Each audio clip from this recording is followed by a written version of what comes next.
let me just chat with you a little bit. Right now, there's several levers that I have used to build my real estate career. And many times people ask me, well, if you were to do it all over again, no, what did you do to get to where you are? It's the question they frame. And I say a better question for me or anybody else you run into that's been in real estate a while or has some level of success, particularly if they've been in real estate a while, would be ask them a question a little bit different. And this is a class about asking questions, correct? I would say the best question someone could ask me or somebody that's experienced is, if you could start over today knowing what you know, what would you do?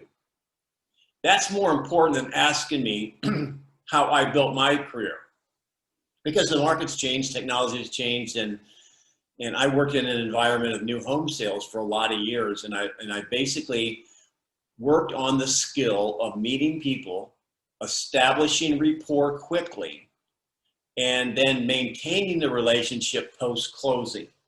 And that's how I built my business. And then basically what happened when my business started growing so fast, the wheels that broke off was the follow-up and the aftercare, and that's cost me millions of dollars probably, and we're attempting to get back there. I say all of that to say this. It is possible to build an awesome business and never have to cold call. However, you better find another way to meet people and talk to people, because it's impossible to do so without meeting and talking to people. So therefore, lead generation, whether it be open houses, for sale by owners, expireds, your sphere, geographic farming, calling around open houses, all of that type of stuff. There's a lot of ways to do it. You have to just pick something. One thing I want to share with you that I've never talked about on this call right now, because our team is getting into one of our big events. David is on the call here today. He would attest to the fact our practice and script practice and role play. And any of you guys, Frank, hang on a second. Frank, are you in a good mood? Yeah, I'm good. I'm good. Wow, that was a close game. So he's a big Saints fan.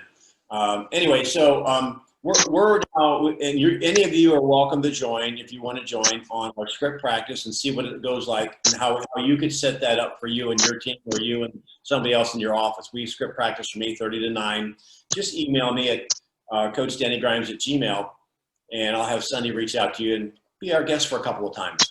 Well, what we're working on right now is one of the big events of the year.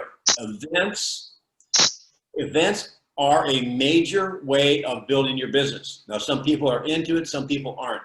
I happen to like that because it goes a lot with the customer care. And therefore, we have about 5 or 6 events a year. The one we have coming up is no stranger. It's not a new idea. It's an idea we've been doing for about 50, I think this is our 15th year. It's called our Thanksgiving Pie Day. Now, even if you're brand new, I was just talking to Jen in Reno. She's brand new. It's something that you could do that if you're brand new, even on a lower budget, and you can start doing things like this that'll bring people to you. I don't want to waste anybody's time. However, if anyone wants me to take a few minutes, 5 minutes or 6 minutes, and go through what we're doing and on Pie Day, and our goal in this Pie Day is to generate 75 referrals for our team. Our team's about 13 people or so. Sonny would have to correct me on that. And the whole purpose of Pie Day is to establish contact again with your customers and make sure you have that mind share and to generate referrals. I'm looking at the chat, or you can speak up, put a thumbs up if you want to know what it is, because having events is something that you can do on an ongoing basis in order to maintain a touch with your database and have some fun. So I see I got one there. All right, so I have to have at least 3 thumbs up. If not, Jen, I'm happy to go one-on-one with you. So anybody else, or we'll move on.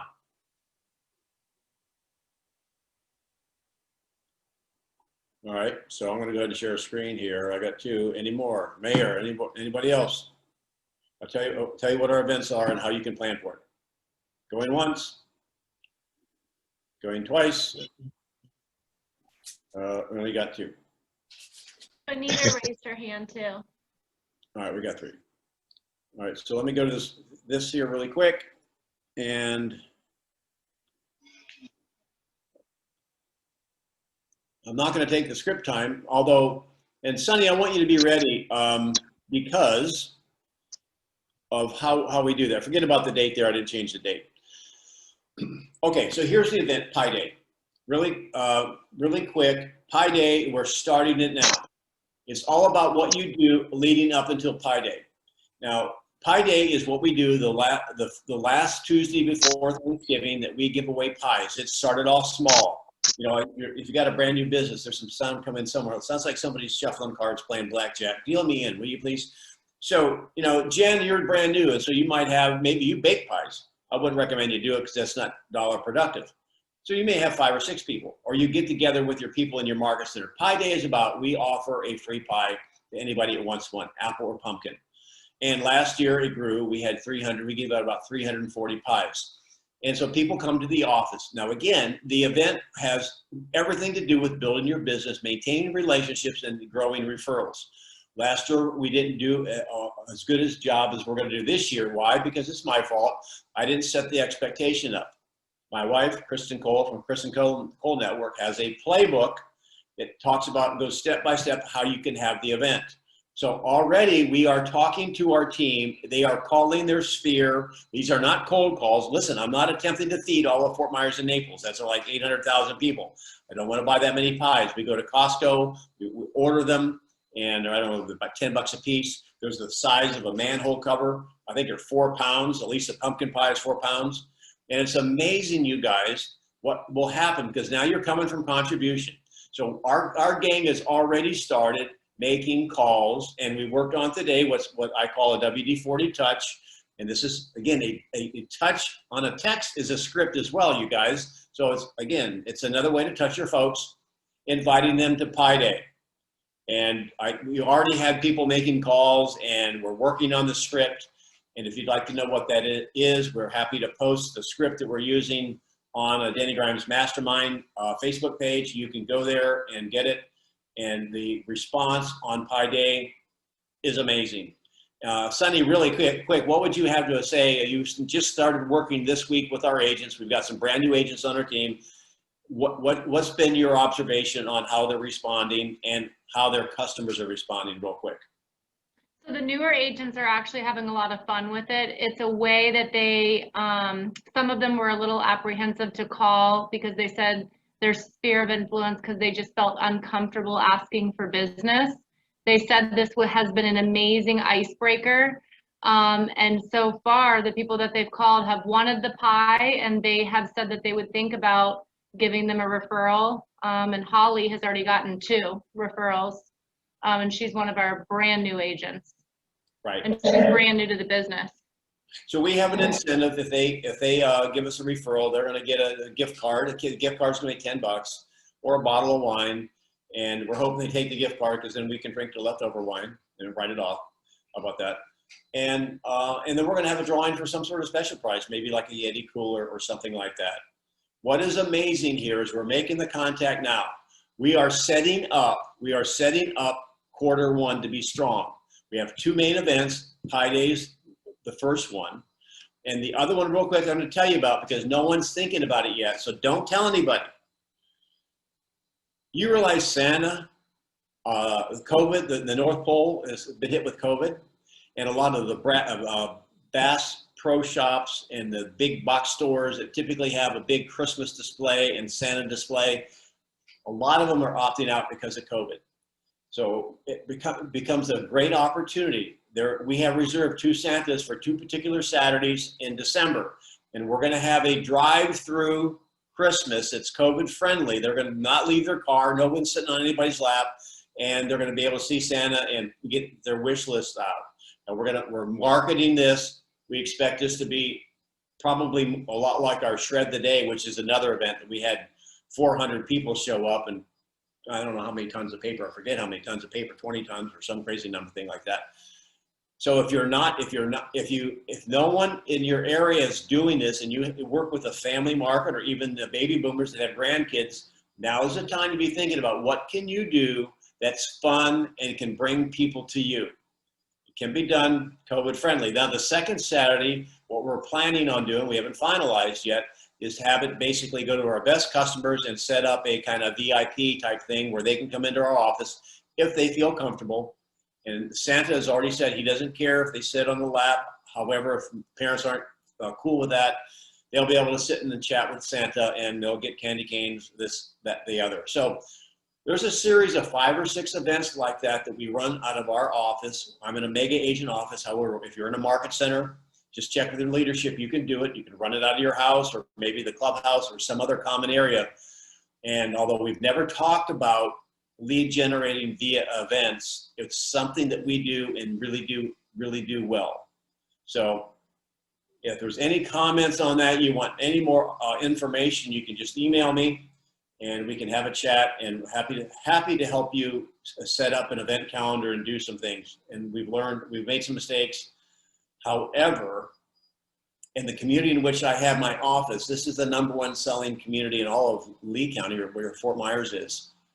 And people know us. We're developing and deepening our brand awareness because we have a goal to get to 30% market share here. And believe me, because we're the #1 community, and some of my competitors may be listening to this, which is okay. We're all friendly.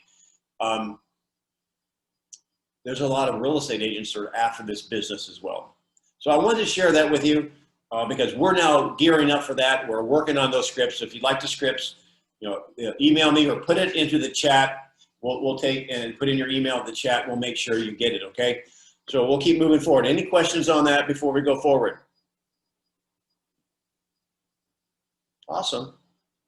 All right. So there's if you haven't done it already, we got some new people on the call. If you haven't done so already, you can subscribe to Denny Delivers YouTube. And of course, what I have back here, oops, I'm going to go to that one. You can go to the Denny Grimes Mastermind. That's where you will go, and I will have, actually, that's where I'll probably post the scripts that we're using for the open house if you want to use them and make some calls for the Pi Day. I said open house, the Pi Day scripts, okay? There's that. Here's our standard papers. Now, last week, I finally figured this out. On Thursday, we had kind of a potluck, and so I arranged the slides in a different order. And I can do this at random unless there's any request from the crowd of maybe something you would like to role play, a situation you're having, and we'll do that really fast. If not, we'll go and do the potluck. And I'll have you pick out a slide, and we'll go at random and do some scripts or objections based on some sellers and buyers' objections you may be hearing today. Anything from the crowd first. Anything burning from the crowd.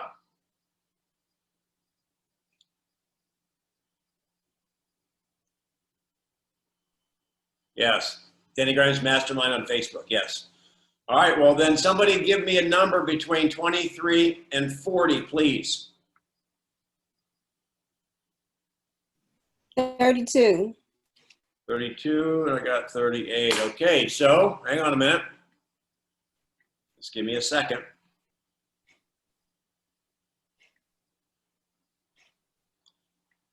Okay.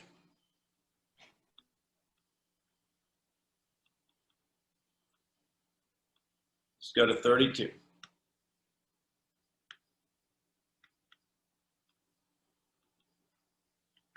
All right, this is negotiating.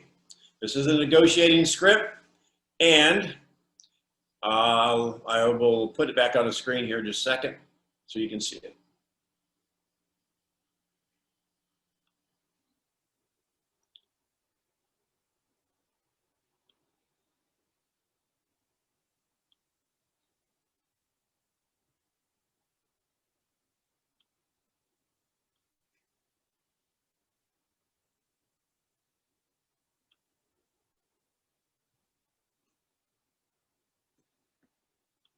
There's just many clicks to do this, you guys. 1 second.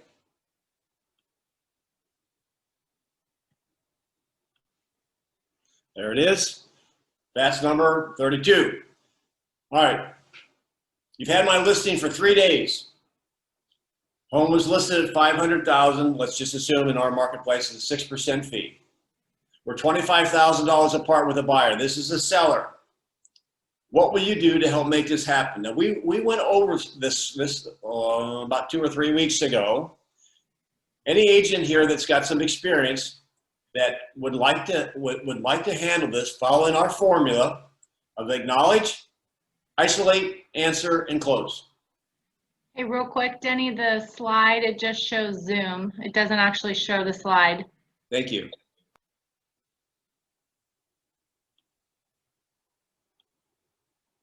Is that better?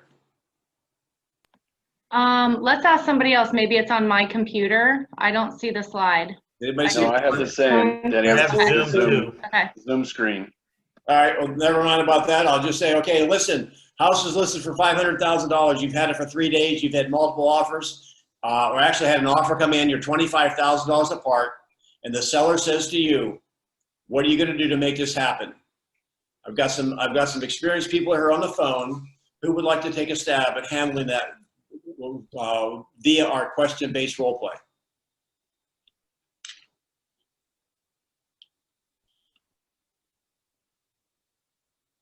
I know some regulars on here. Come on. I got Matt, I got James, I've got David, Al. Who wants to do it? I'll do it. All right, David. So I'm the seller. David, we're $25,000 apart, and you know what? You've only had the listing 3 days, and I want to know what you're going to do to make this happen. Okay, so you're asking me what should we do? What's the next step going to be? We're $25,000 apart, Danny. Let me ask you, what would you like me to do right now? Well, we countered at 495. They came back 575 or 570 firm. I don't want to lose the buyer. We've got to get to Orlando. So what are you going to do to bridge this gap? Because I don't want to lose this buyer. Okay.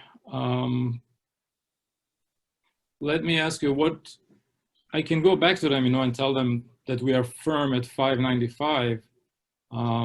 If they walk away at 570 from this deal, what would you do, Danny? Well, that's what I'm saying. I don't want to walk away. I mean, how much, David, here, realistically, you've had the listing for 3 days, right?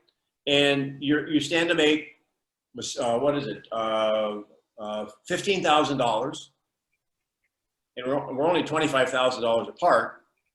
And so I expect you to kick in and let's get this thing done. Okay. Would it be an option if they split the difference? Let's say if they come up 15 grand, would that make the deal for you, Danny? Well, we're $25,000 apart. So, okay, no, let me ask you this then. They said they're firm. What if you go back and we counter that we're going to go at, I forget the numbers, 585 or 485, and they walk away? Then what?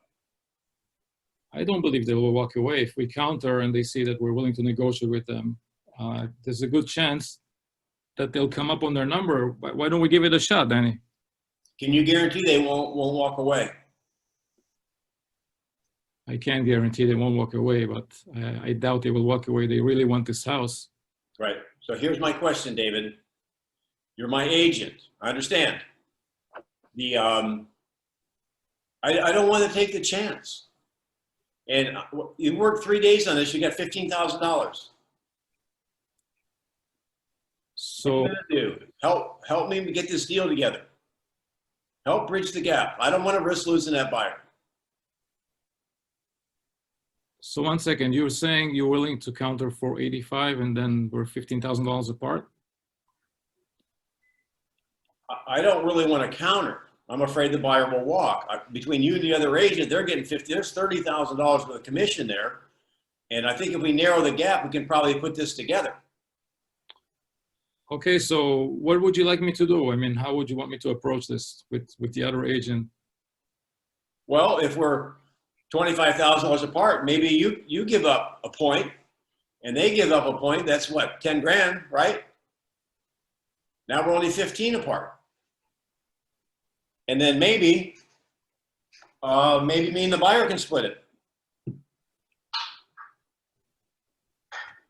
Okay, somebody wants to hop in over here and help me? Danny, what's more important? Do you sell the house quickly or sell it for the most money? Well, kind of both, you know. James, it's been a good market. The election is just a couple weeks away. I'm concerned that the market may slip out from under us, and that's why I'm concerned about this buyer right now. If the elections were over and everything looked good, I'd probably not be so worried. Well, Danny, if you walk with 470, are you happy? No. So then you want to wait and try to get a higher offer then? Well, what did you tell me it was worth, James? I said what the market says it's worth. I told you in the beginning there'd be 3 outcomes. Well, you have an offer on the table, but the offer is lower than what we set the price at. Now, we said it's better to come down than to go up, right? All right, yeah. So if the market is telling us it's worth 470 and you want to get this sold quickly, do you want to take this offer, or do you want to leave it on the market longer and not know what's going to happen in the future? Well, I guess I'm asking you, are you going to help me out here on the commission? Well, Denny, if I gave up my commission, I'm basically working for free. Is that what you want? I don't think making $10,000 in 3 days and getting up $5,000, would you consider that working for free?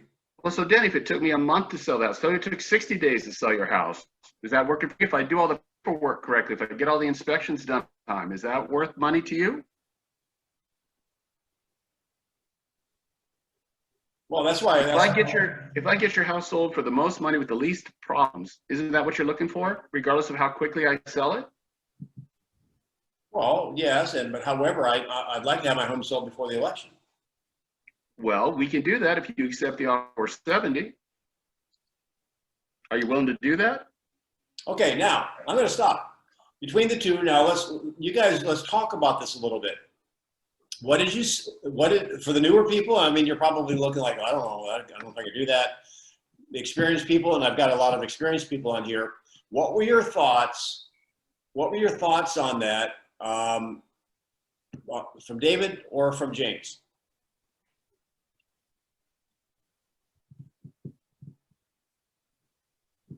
I'll jump in. From David's perspective, David was trying to negotiate and try to have the buyer and seller meet in value, split the difference. Let's throw some money at it. Let's counter offer. With James reminded you of what's more important to you, to sell or not sell. And if he were to sell at the fair market value, that's what you would sell it for, which I thought was a very excellent approach with the questions that James was asking. Good. Thanks, Mayor. What other comments? One more before we move on. And I'll put a bow on this and we'll go to the next one.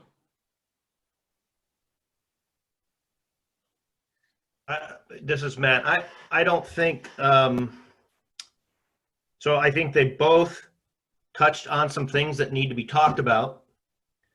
However, if I'm thinking logically as an agent, and my preparation for this conversation is, number one, the 3 outcomes.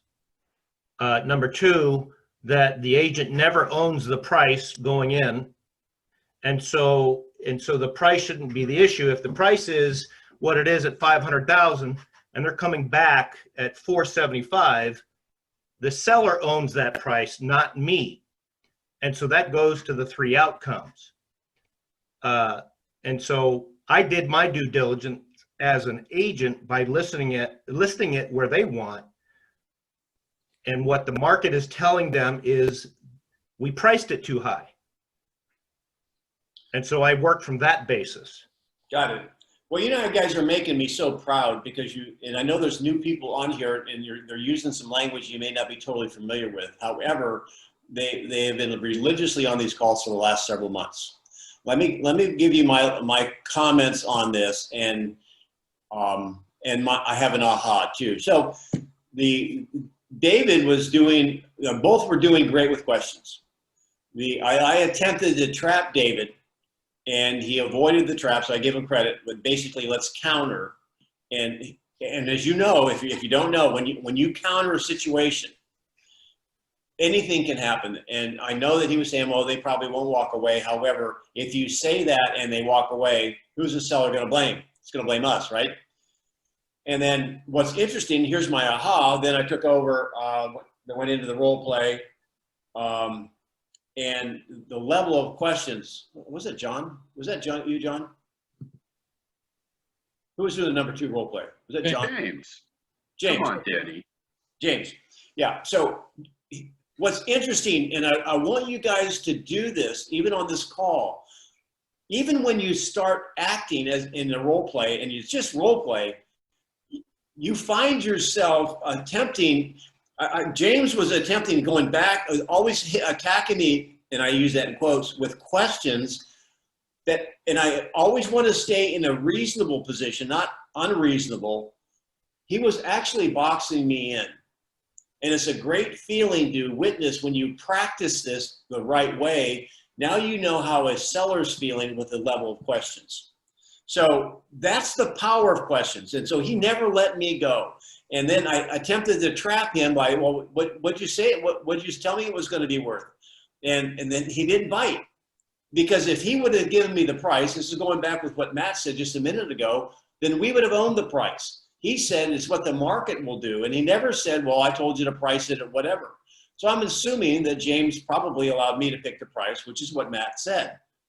Now, I just said a lot of words. I want to put the bow on it from here. There's one direction I probably would have gone that you didn't go to get, so I can make it make sense in my mind. So James, I've got your picture up, so you have your mic handy. So just for a moment, you be the seller, and I'm going to ask the question that I evaded, and you should have pressed me on it, in my opinion. So James, I understand we're $25,000 apart. You asked me what I'm going to do to help what I'm going to do to help you. What do you want me to do, James? I want you to figure out how we're going to make up that 20,000. Well, there's one of two ways. That you make it up, or the buyer makes it up, or you work it out between you. Of those 3 things, which one is more palatable?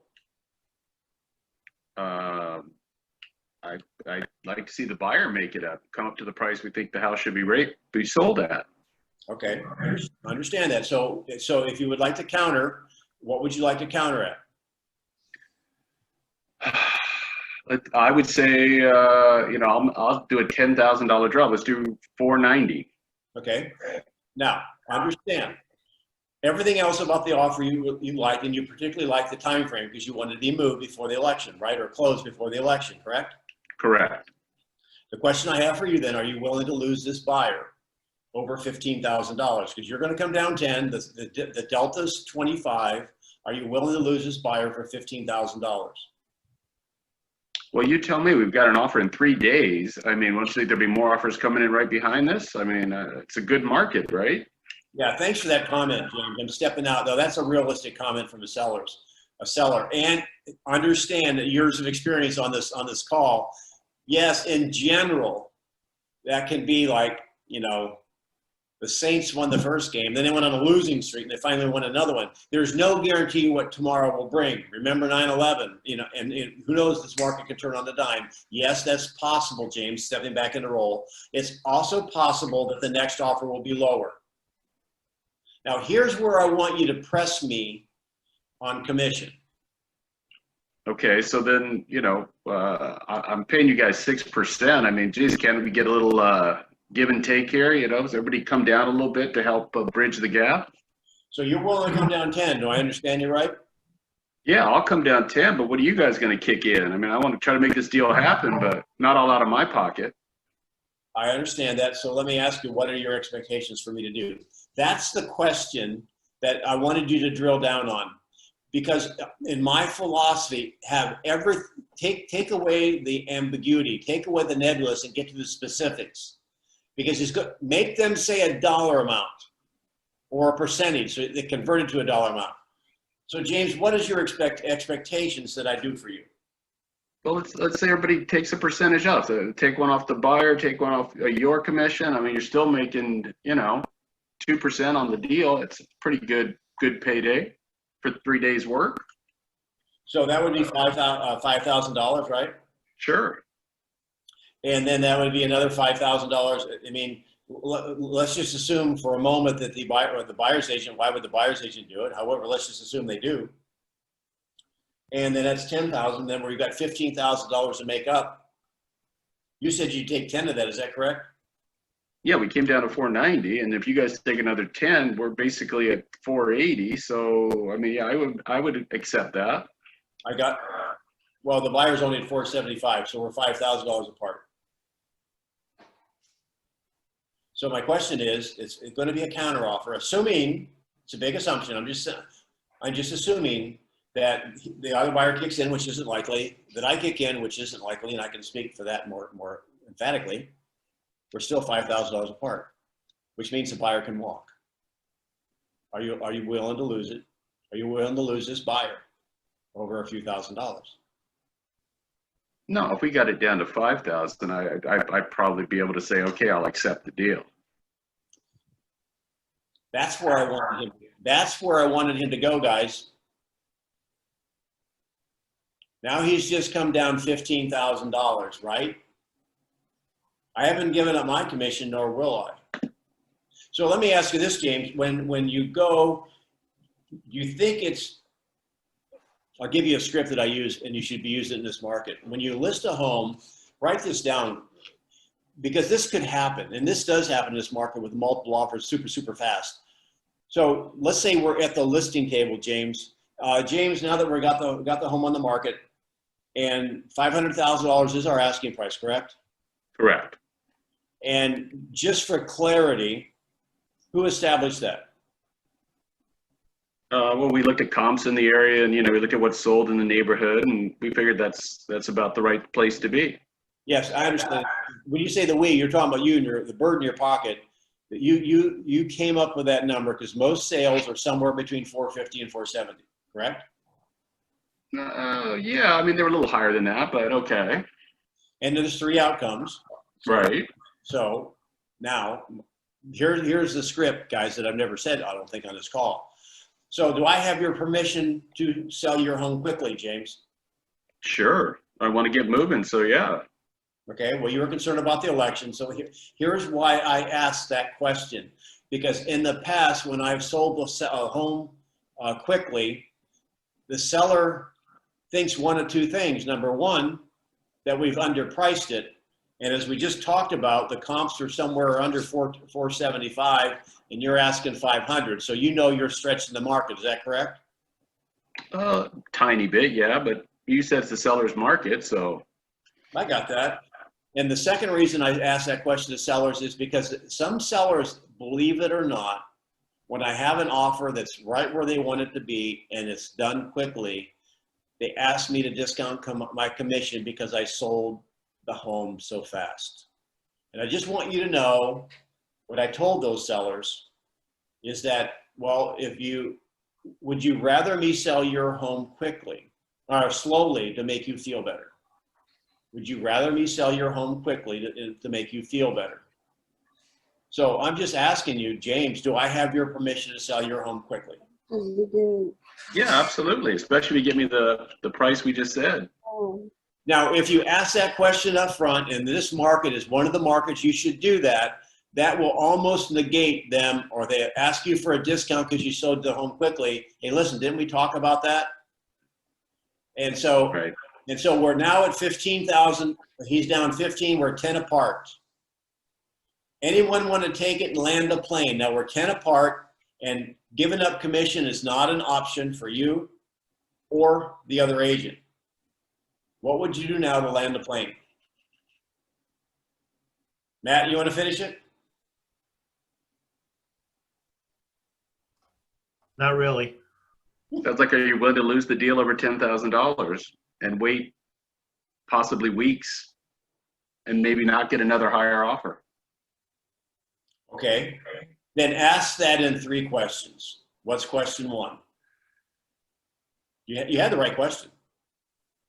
Are you willing to lose it over 10 grand? Okay.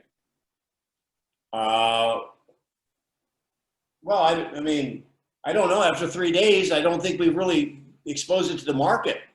I mean, isn't there a possibility we can get another offer even better? Sure. What if you get another offer that comes that's lower? Are you saying we're not going to get an offer better? I can't see the future, Danny. I don't have a crystal ball. All I'm saying is this is what we have today. What do you want to do, now? See what he's doing? You're doing it masterfully. He is modeling exactly what we've been teaching. Because you don't know. It's really simple, you guys. Say what you know and don't say what you don't know. Because you don't know. And I have been there, you guys, where I've given them the advice. Yeah, it's been on the market 3 days. This market's white hot. Don't worry about it. I'm sure another offer will come by here the next day or a week or so. And you know what? It doesn't. Now, do you think that seller's happy with me? Absolutely not. Do you think that seller's telling all his friends and family to come to Pie Day and give me referrals? I don't think so. So awesome job, James, on that. And thanks so much, David, for participating. So, all right, we got to go to 38. What's that? I'm feeling the burn. The burn, what does that mean? I'm not hip, you guys. Come on, what does that mean?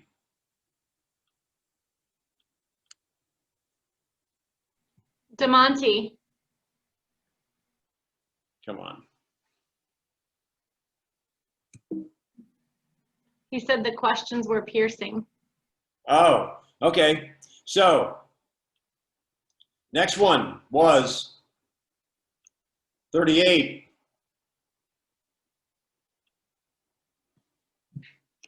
Okay, you are in a listing presentation and you're sitting down and this is what the seller says. You don't handle many in our price range. And this is on the other side of the track, so to speak, where all these homes are waterfront. We're talking about luxury property here. I never see your signs in this area. Now, this is common when you get a listing call. Maybe it's not going to be in your price range, your typical sweet spot, or you get referred, and now you're competing against luxury agents. Who wants to take this one?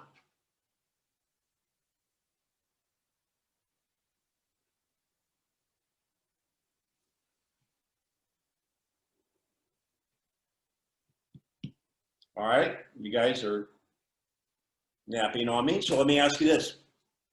Give me some ideas of some opening questions. Give me your initial question then. You don't have to do the role play. Let's see what you might say. I wonder, is there anyone here that is on the newer side that would be willing to be a little bit vulnerable? No one's going to make fun of you or anything. However, this is something that could happen.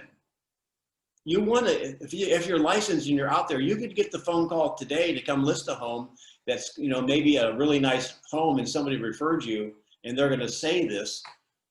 What would you say? Anybody want to work through this? Does anybody want to give me an initial question? I would isolate that first. So the question I would say is, so are you looking for an agent who has experience specifically in your neighborhood? Okay, good, Matt. Now, let me go back for the newer people on the call. What would be your first response to that? The first question, the objection that I read. Listen, Matt, I'm not seeing any homes. I don't even see you in this neighborhood. From what I hear, you're handling homes that are less expensive than mine. Well, that may be true. However, we do have in our office plenty of agents. Hang on just a second. For the model, what's the model? What's the first thing you want to do? Acknowledge. Acknowledge. Yep. Then what? Isolate. Okay, model that for me. So I understand that. You want someone who's got guys. There's the acknowledgement. Okay, keep going. So other than that, is there anything else that would prevent you from hiring me today? That is textbook right there. This is very simple. I'm not a piano player. I'm not even musical. So what I'm about to say sounds like it could be totally true, and it may be totally stupid. Chopsticks. Every song out there is just a chopsticks on steroids. You start somewhere. And the model, what Matt is doing right now, this model is the same over and over and over again. It gives you a roadmap. Write this down. Don't answer an objection. for nothing. Meaning, if somebody's going to give you an objection, then isolate it and say, other than that, is there anything else that would keep us from doing business today? There's more than one way to say that. Because if they said, well, yeah, I've got 15 things, then do you really care? Maybe you don't want to do business with them, or let them go through and brain dump. So awesome job, Matt. So, just all right, for the sake of the role play, let's just say, no, that's my biggest concern. You came recommended by my golf partner, but he lives in Brentwood, and this is Wetwood over here, and I just don't see your signs. So are you looking for someone who sells houses here, or are you looking for someone who has the expertise to sell any house? Well, now let me ask you guys something. I got to give him a gold star. That's a complex question. It's making me stop to think. I'm using that to delay so I can get a better response. Are you using it to delay so you can get your feet on the ground? Yes. All right. Thanks for being honest. Because that was a tough question. I said, well, ask it again, because I want to make sure I get back to the road. If I want somebody that specializes in this. Are you looking for someone who specializes and has experience selling houses in this neighborhood, or are you looking for an agent who has the experience to sell a house in any neighborhood? Well, I would think that if I was selling a Ferrari, I'd want somebody that knew how to sell Ferraris and not Volkswagens. Perfect. So if I'm selling a house in another neighborhood and my sellers are looking for another house to buy, they may have an interest in your neighborhood. Is that true? Well, they'd have to be, if they could afford it, I guess, right? Absolutely. And wouldn't you want your agent to know the market well enough to find the right buyer for your house, wherever it is? So this is interesting, you guys. So Matt's doing a really good job of, this is how you take that objection down. And one of the questions, and this is just to be the way I would probably play it, it's the same direction he's going, is, are you interested in someone, okay, let me ask you, Matt, you're the seller now, are all the buyers that buy houses in your neighborhood coming from your neighborhood? That's what he's getting at. That's another way of asking that question. So that's actually what you taught us to ask originally. That one? Yes. We need to get some new objections. You already got these memorized. Okay, so that's the question, is that, okay, so do you want an agent? Well, no, let's go back. Are all the buyers for the houses in this area coming from this area? Now, one thing great about that question is, and you don't know how they're going to answer it, however, 99.9% of the time, the answer to that question will be, well, no, they're coming from all over the place. So now I set you up, Matt, go back. No, I'm sure the buyers are coming from other areas, because this neighborhood is only like, 600 people. Right. And if I'm selling houses in those other areas, I might be aware of buyers that might be interested. Is that true? Okay. Yeah. Okay. So if I know of people who want to buy your house, wouldn't you want me to be working for you? All right, so it's very well done. If you wanted to build your case stronger, then Matt could have said after the first question is that, well then, and I'm working with agents that work outside this area, and would you not want their buyers to know about your home here? And here's the other thing, you guys. I've had to do this a lot, as I've attempted to get, break into the Naples market, do a little bit more upper price range. And even in Fort Myers, there's some agents that do strictly luxury. And what's interesting, if you think that's going to happen, then you go to MLS. What do you think the MLS will show in an area that is maybe a luxury area? There may be a concentration of a listing agent that has a percent of that business. Isn't that not true? Almost every geographic area, if it's a good area to live in, you're going to find people that that specialize in that. So agent A may have 3 or 4 of the listings that have sold. And maybe another agent's got 1 or 2. However, what I want you to do is I want you to look at who were the agents that were the buyer side of it. Our MLS, probably like your MLS, we can see on a closed transaction, where did the buyer come from? And you know what I'll find almost 100% of the time? There's no concentration of agents that have the buyers. Even the listing gorilla of the area, many times they're not selling their own listing. It's being sold by someone else. And so if you have that information, Matt or anybody else, how could you use that in this conversation to put yourself in an advantage? So the point that I've always seen is that I guess the question I would ask is, if you've got a big hitting selling agent in that area, I would ask the question, where are they finding the buyers for your house?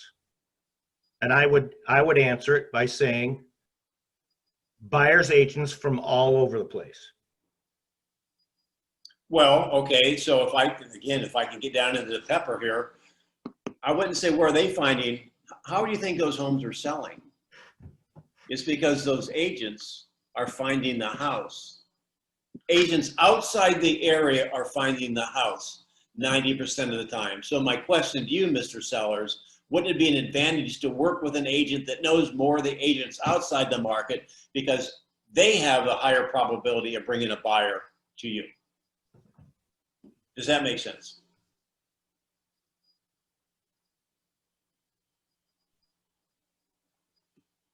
You there, Matt?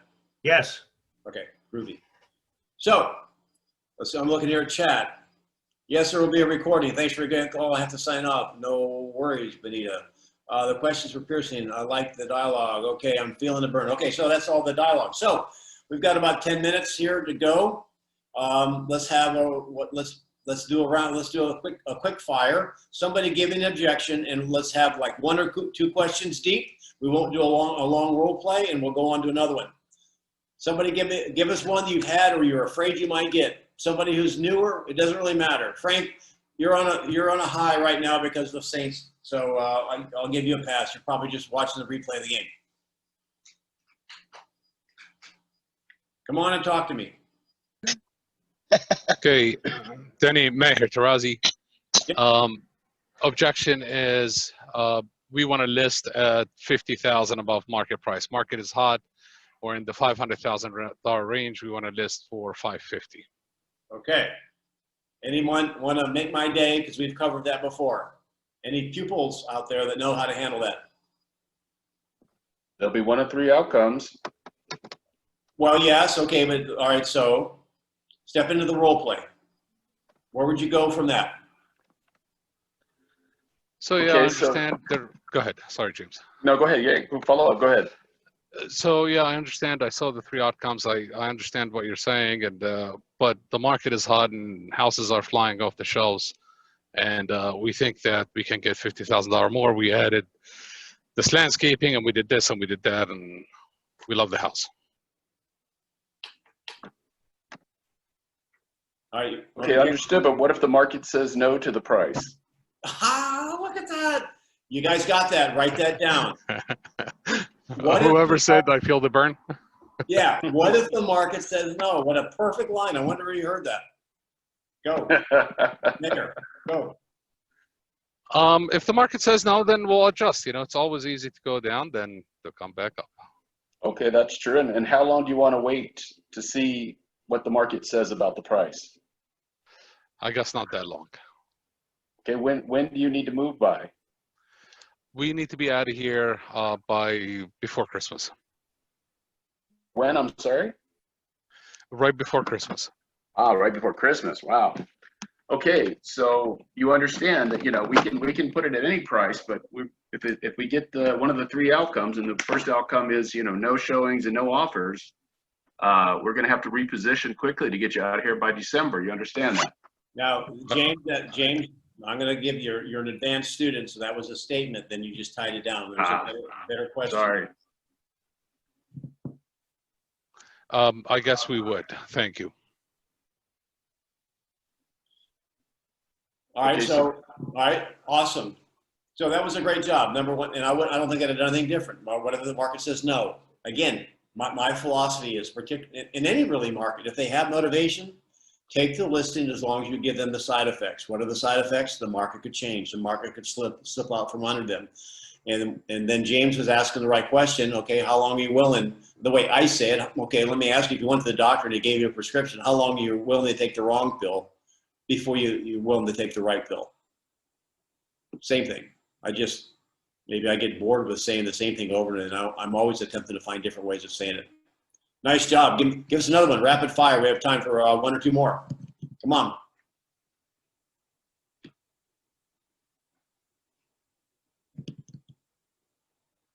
You can't be too new.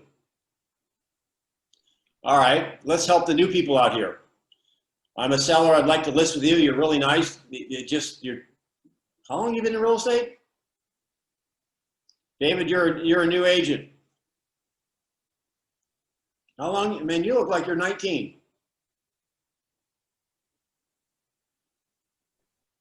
So Danny, what's more important to you? How long I've been in business or how many transactions I've done since I'm licensed? Well, this will be interesting. That's a great question too, by the way. I'll tell you why. Oh, sorry. I'll tell you why that's a great question, because how many agents do you know out there that have been in business for a long time and haven't sold anything? So I'm assuming you're a new agent. So I'm going to say, well, I think experience matters. So I probably want some level of confidence on both those, David. And by the way, how long have you been in real estate? Okay, listen, I've got my license a year ago. And, you know, if I can show you and demonstrate to you that in the past year I've been working, I've done more transactions than the average agent out there or the average beginner, would you feel more confident in hiring me now?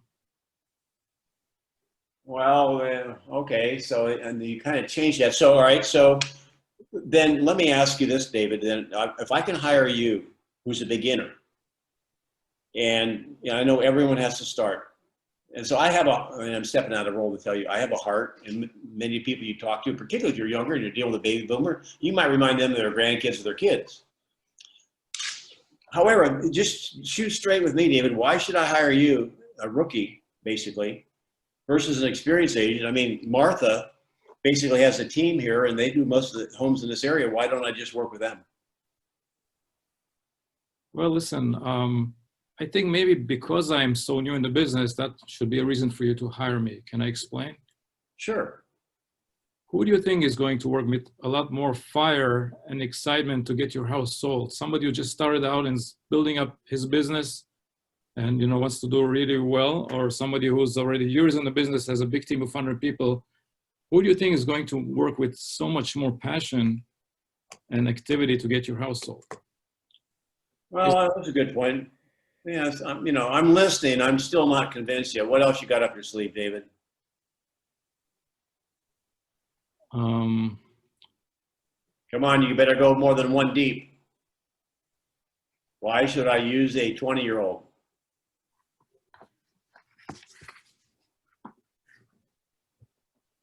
Listen, I have a whole team behind me in my office that have years of experience, have sold hundreds of homes. Would that make you feel better that I have a whole team and a coach on my back? You know, if anything complicated comes up during the transaction. Oh, okay. So you're an intern, so you have a medical staff behind you. All right. Anything else? Anyone? Go ahead. You can go, David. Anyone else can pop in here. This is for the benefit. I've got somebody here that just chatted. They're 19. So congratulations. What else? What else would you say? Because I know the new people might be using that as a handicap. You just called him an intern, so you kind of slammed the door in his face already, didn't you?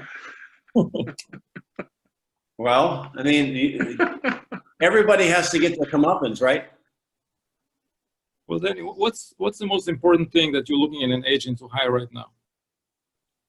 I want to get my home sold for the most amount of money and have it sold before the end of the year. Okay, so if I can do that for you, are we doing business now?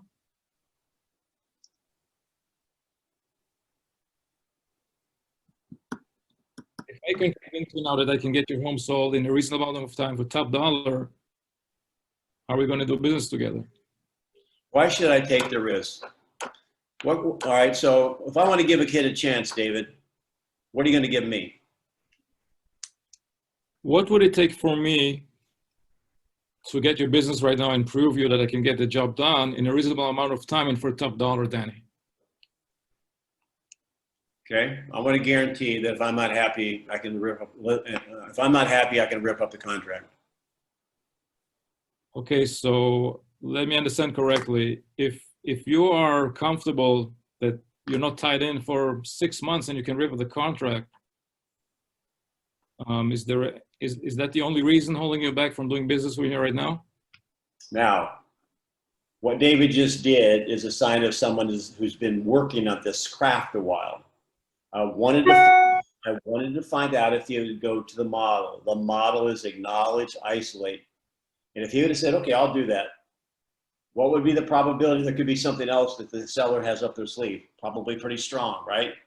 So nice job. So when that's exactly what you want to do. So, okay, so I understand that. So if that could, is there anything else that would have to happen for us to do business?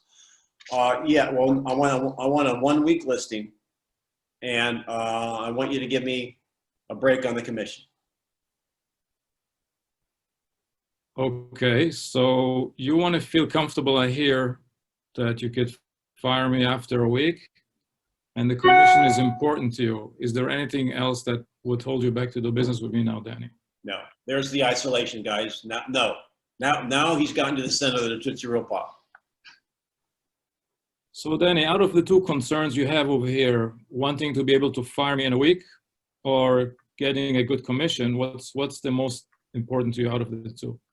He's following the model, asking me to identify which one's more important. I'm just not going to play it too easy because I think it's realistic. I want both. You want both. Okay. So we can work out, this thing with the 1 week where you feel comfortable. About the commission, what were you thinking about exactly? Again, notice if you're new, never talk about discounted commission until you quantify what it is. I figured, you're new. So instead of it being 2.5%, I want 2.25%. Okay, I get it.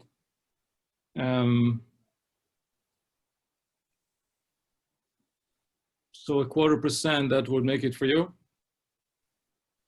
Ask me a better, that's the question. Ask me in a better way. What's 0.25%? Let's say $2,500. You want, $2,500 to save. Would that make the deal for you to sign an agreement with me? And the 1 week listing, yes. Okay. Let me ask you then, what's more important to you, what you net or the $2,500 that you're going to save? Now, okay, so now he's going to go back, this little whippersnapper, only been in a year, is going to go back and try to close me on full commission, which he can, and I'd have total respect for that. However, if you're new, and I'm not going to plant this in your mind, you have to always give something away. The 1 week listing is what we do anyway. So basically, I make the listing out for 180 days, and they can cancel within with a week's notice. And I don't think that's that unusual.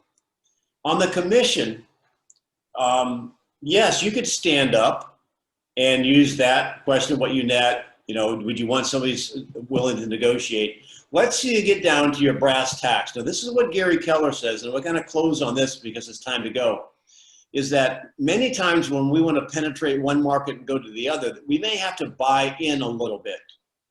If you're new, you may have to buy in a little bit if people are pushing back on you. I'm not saying you always have to.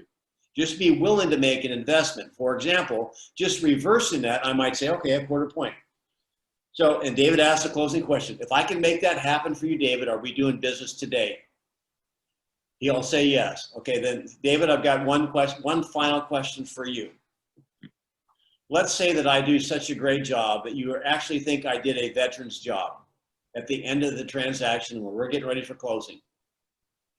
I'll do this under one condition. You know what it is? But if you think that I've done the job of a veteran and you're so impressed with me, you pay me my full commission. Are you willing to do that? I like that. And you know, what do you have to lose? I was even gentle with them because I did a quarter point. Most of them would say half point or who knows what. However, you know what? If you're brand new, particularly in a competitive market, don't give yourself away. Understand the value of negotiation and the power. Stand up. Don't be a marshmallow because they're not going to respect that. However, in the end, make a business decision. And that would be my thoughts. I see here, so you can write in your ahas or say your ahas. I got the amount of time I have on my hands to work for you is going to be, yeah, you're new.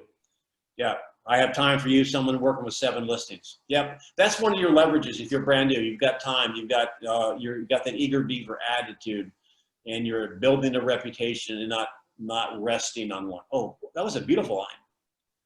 See, I'm building a reputation, not resting on one. I love that. Write that down. Any ahas on today? Anybody have a good time? Awesome. Great class, Denny. Awesome. Thanks. You're an awesome guy, man. I appreciate all you guys. Learning a lot. Fastest hour in the West. Fastest hour in the West. So we'll see you on Thursday, same time, same bat channel. Thanks, Denny. Thanks, Denny. Thanks, Danny. Thanks, guys.